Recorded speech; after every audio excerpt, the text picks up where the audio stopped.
Мониторный контроллер — это достаточно удобное решение, если в вашей повседневной студийной работе вы часто переключаетесь между двумя, а то и тремя парами мониторов. О таких устройствах мы сегодня с вами и поговорим. В них, кстати, помимо всего прочего, есть и более интересные фишки, на мой взгляд. В общем, все по порядку с вами обсудим.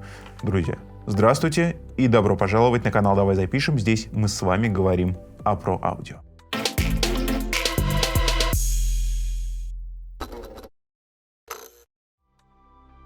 Как вы видите, на моем рабочем столе находятся сразу два устройства. Это Behringer Studio L и Behringer Studio XL. Будем смотреть всю основную картину на примере L-ки, а какие-то нововведения у XL по сравнению с L будем сравнивать по ходу, переключаясь на вот этого здоровяка. Да, это средняя модель, это модель старшая. В этой линейке Studio есть еще и младшенькая модель, которую мы рассмотрим с вами отдельным обзором. Как вы могли прекрасно догадаться, если вы следите за нашим каналом достаточно давно, это такая вольная фантазия на тему Mackie Big Knob. Мы все помним с вами прекрасно тот контроллер, он нам понравился. И здесь мы имеем очень похожую ситуацию, но при этом по более гуманному ценнику. Например, так же как в Big Knob, здесь мы имеем внутренний встроенный аудиоинтерфейс. Вот тут формата 2х2, то есть 2 входа и 2 выхода. Здесь формата 2х4, то есть 2 входа и 4 независимых выхода по USB с компьютера. Что это нам дает? Такие контроллеры позволяют пользоваться не только сигналами на выход, но и брать сигналы на вход. То есть можно записывать звук. Здесь имеется 2 канала по входу, и тут, и там. Можно записывать линейные источники, можно записывать благодаря микрофонам-предусилителям микрофоны, причем это могут быть как динамические модели, так и, как в моем случае, конденсаторный микрофон. Это петличный микрофон, на который мы подаем фантомное питание и необходимое усиление для работы. Чуть-чуть попозже переключимся, кстати, на динамические микрофоны, послушаем его работу в поле, можно так сказать. Естественно, за получаемый звук, как и за звук воспроизводимый, не в меньшей степени ответственны и преобразователи. 192 кГц на 24 бита и тут, и там. Давайте поговорим все-таки о воспроизведении. Если максимально упростить ситуацию, с которой мы с вами сегодня столкнулись, это небольшие специализированные микшеры-переключатели. Мы можем брать канал с входа, причем это может быть как физический вход, например, вот первый-второй канал, куда сейчас приходит моя петличка. Или, например, USB. Это возврат с компьютера в аудиоинтерфейс, который сюда встроен. И посылать этот самый сигнал на ту пару мониторов, которая в данный момент у нас работает, с которой мы хотим послушать этот звук, с которого мы хотим проконтролировать наш звук. Например, во время сведения или, например, во время записи. Повторюсь, что здесь мы можем пользоваться 2 парами мониторов. Здесь мы можем пользоваться сразу 3 парами мониторов. У нас имеется дополнительная подстройка по громкости для выхода. Про входное усиление мы с вами уже поговорили. Итак, здесь у нас есть такие ручки, как на этом, так и на том приборе. С помощью них мы можем дополнительно подстраивать тот сигнал, который у нас пойдет на выход. Например, если на активном мониторинге вы сразу же по входу получаете перегруз, при этом усилитель на самом мониторе у вас убран, то вот здесь можно задать то ослабление, которое эту самую перегрузку и уберет. Ну и, конечно же, король регулировок, по крайней мере, на этом устройстве, это вот такая вот Big Knob, большая ручка, большая крутилка с трещоточкой, между прочим, очень приятная, которая... Можно подумать вот по этому виду, что здесь установлен самый обычный потенциометр, но на самом деле это не так. Здесь используется очень интересная технология под названием VCA. Эта самая технология позволяет управлять специальной микросхемой, то есть это не потенциометр, громкость изменяет микросхема в зависимости от положения вот этой самой ручки. Стоит ли говорить, что подобная технология, использованная здесь, будет в конечном итоге выдавать намного более лучший результат, чем который мы бы могли достичь с помощью потенциометра. Для звукорежиссера здесь также доступны дополнительные мониторные функции. Давайте о каждой подробнее. Итак, моно. Если вы сводите какой-то проект, вам обязательно нужно учитывать такой фактор, как моносовместимость. Потому что не все будут слушать вашу музыку в двух наушниках. Не все будут слушать музыку с двух мониторов, как у вас. У кого-то стоит один. Даже у меня одно время в жизни была ситуация, когда я все слушал с одной колонки. Поэтому моносовместимость — это ваш друг. Опять же, все может схлопнуться, даже в стерео, и вы это прекрасно знаете, проблемы с фазами. Подобные вещи нужно учитывать в своей работе и иногда нажимать на подобную кнопочку, чтобы проверять ваш трек в моно. Далее идем. Это мьют. Если вы хотите быстренько отключить весь звук из ваших мониторов, пожалуйста. Вот такая удобная функция, вынесенная на кнопку прямо на лицевую панель. И последняя функция — это диммирование. Это фиксированное ослабление сигнала на 20 дБ в данном случае, чтобы мы с вами во время того же самого сведения или мастеринга смогли послушать наш результат на нескольких сразу громкостях. Тоже довольно полезная вещь, потому что есть проверки на расколбас и есть проверки на тишину. Ими также нужно пользоваться, потому что ваши треки не всегда будут слушать на предельной громкости, многие их будут слушать достаточно тихо. Аппаратный или мониторинг с нулевой задержкой. И здесь такой имеется. Причем тут у нас выбор между input и Q. То есть input — это сигнал, который приходит к нам сюда, Q — это сигнал, который у нас происходит в данном случае исключительно на компьютере. А здесь ситуация на XL поинтереснее. Тут есть отдельная ручка на 3 положения для выбора, что у нас пойдет Q. Это может быть какой-то сигнал на физический вход на пару стереоразъемов. Это может быть, опять же, источник с USB. Это может быть... например, это может быть сигнал, который приходит у нас на первый, второй канал.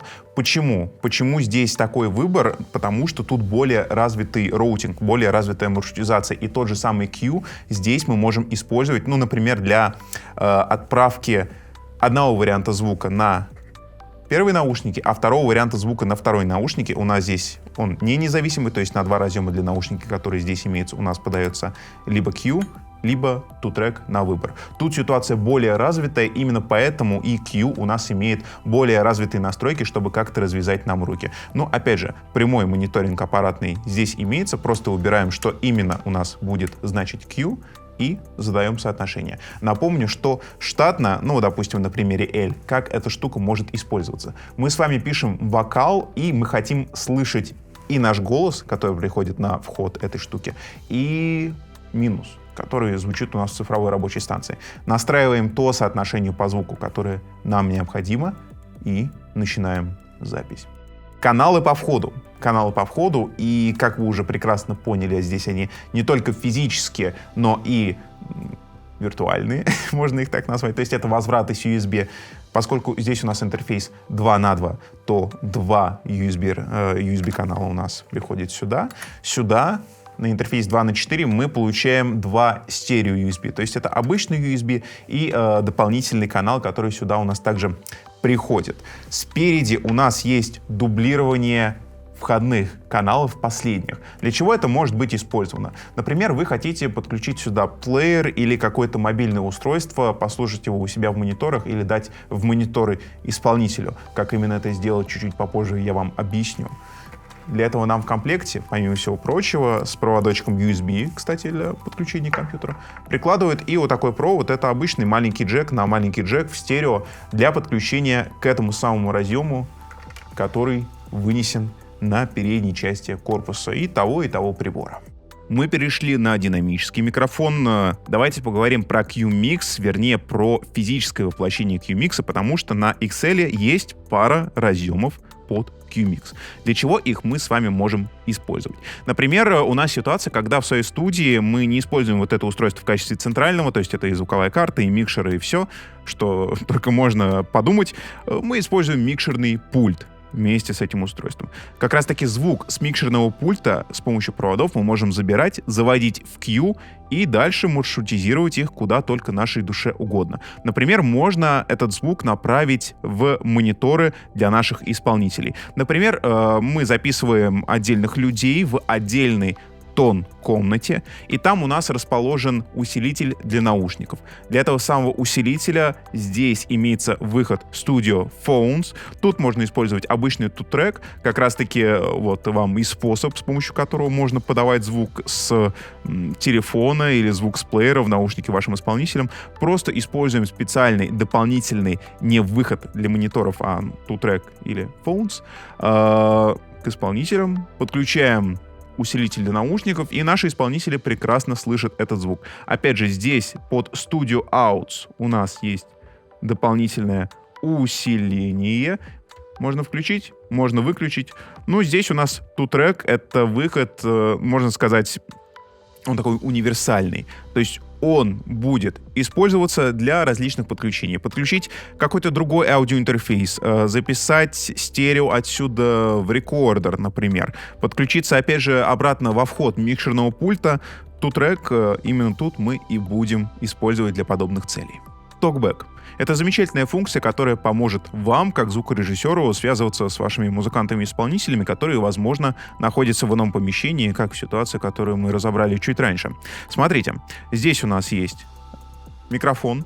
Ну, то есть это небольшой встроенный микрофон, который мы можем с вами использовать для связи. Ручка усиления токбека и кнопочка. Зажимаем, и на шину Q, про которую мы с вами уже говорили, подается тот звук, который вы сюда наговорите. На XL ситуация, опять же, более развитая. Здесь также имеется встроенный микрофон, плюс к нему же имеется разъем сзади корпуса, в который мы можем подключить, ну, например, какой-нибудь студийный микрофон и использовать его в качестве токбека. Можно посылать его не только на Q, но и на two-track выход. И опять же, рядом с разъемом у нас имеется выбор, какой именно микрофон мы будем использовать. Подключенный внешний или тот, который встроен в корпус. Аппаратную задержку мы с вами уже обсудили, давайте поговорим про программную, потому что это тоже очень важно, особенно если вы пишете гитару с обработкой в виде плагинов, которые вы должны слышать в реальном времени. Итак, задержка ASIO выглядит следующим образом. Перед тем, как мы перейдем к записи, хочется отметить еще одну кнопочку маршрутизации, которая находится рядом с USB-разъемом. Она позволяет нам выбрать, какие именно два канала пойдут у нас на запись. Будут ли это каналы напрямую с входов этих аудиоинтерфейсов, или это будет сигнал, который у нас происходит на выходе с Behringer Studio. Давайте переключимся в два канала по входу и запишем небольшой музыкальный кусочек. Белый город застыл между ночью и днем. Он тебя отпустил, и стало в сердце моем холоднее пустоты. Без тебя, душа моя, этот город, как ты, стал чужим для меня. Прости мне мою печаль, позволь мне немного слез. Ты скажешь, что между нами все было не всерьез. Уйдет на сегодня боль, но завтра вернется вновь. Я знаю, что это была любовь, ведь это была любовь.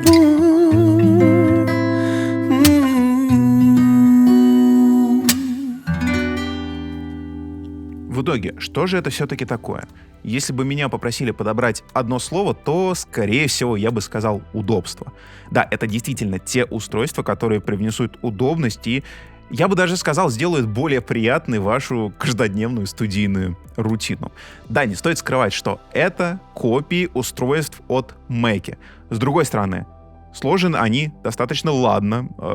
Мне удалось тут покрутить ручками, повертеть, и мне очень понравилось. Знаете, вот это качество от ручек, как бы это странно ни звучало, но вы можете прекрасно понять меня, когда вы что-то начинаете ощущать тактильно, вы сразу же понимаете, это сделано круто.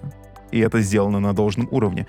Даже вот в средних позициях у этих ручек есть стопоры, так же, как и на Mackie Big Knob. Это здесь предусмотрено, и мне кажется, работа проделана просто прекрасно. Опять же, дизайн. Если сравнивать с Mackie, то я бы даже сказал, что дизайн Behringer мне нравится больше. Как бы это сейчас не звучало странно. Да, за кадром остались какие-то вещи, допустим, я не говорил, балансные соединения или небалансный, симметричный, несимметричный, потому что все разъемы, которые мы найдем на корпусе здесь и здесь, у нас имеют симметричную и несимметричную возможность подключения. И это достаточно здорово, учитывая, что мы будем работать в студии. В целом, устройство очень и очень интересное. И мне будет очень интересно узнать, что вы думаете по поводу наших сегодняшних малышей. Напишите в комментариях. Если ролик пришелся по душе, то не забудьте оставить лайк и подписаться на наш канал. Ведь я напоминаю, это «Давай запишем». И здесь мы с вами общаемся на тему про аудио. Я не прощаюсь, а говорю лишь «до свидания». До встречи в следующем ролике. Мониторные контроллеры — это достаточно удобные, специальную программу. Ну и, конечно же... Еще раз! Стоп! Прям стоп или еще раз? Нет, это я, у меня режиссерские замашки.